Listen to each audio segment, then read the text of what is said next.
And I sat on it for a couple weeks, and I got saved because I actively said, Jesus, I don't want to go my way, I want to go your way. And I told my boyfriend, I told Sean, I said, hey, what do you think about waiting until marriage?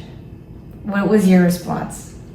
I was still new to... No, even before you accepted Jesus into your life fully. What was your response when I said, let's wait to have sex until marriage?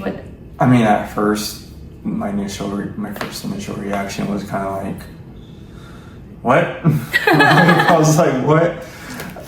But no, I just had to let it sink in and just do a little bit more research on it, and it was just... He even told me, he was but everybody else does it. That was such a common thing for all of us nowadays. Everybody else does it, so it means it's okay, right? Yeah. Don't we all say that? And there in Proverbs, I'll put the verse up here. There's a way that seems right to man, but in the future that way leads to death, right? And then that's what seemed right to us.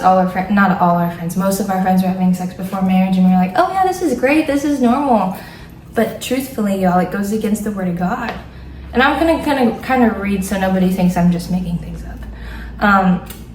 So this is in 1 Corinthians. Paul is talking to the Corinthians, and they were practicing a bunch of sexual immorality. Here in chapter 7, verse 1, he goes, now for the matters you wrote about, it is good for a man not to have sexual relations with a woman. But since sexual immorality is occurring, each man should have sexual relations with his own wife, and each woman with her own husband.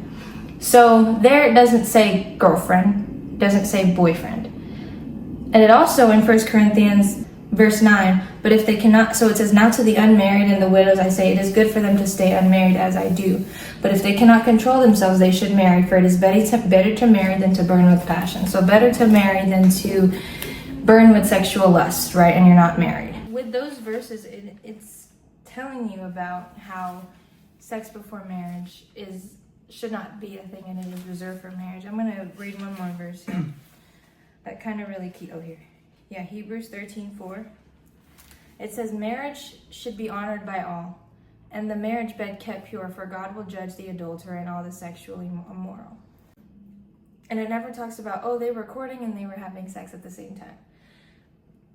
So marriage should be honored by all, and leave the marriage bed undefiled means you should not be having sex outside of marriage, period.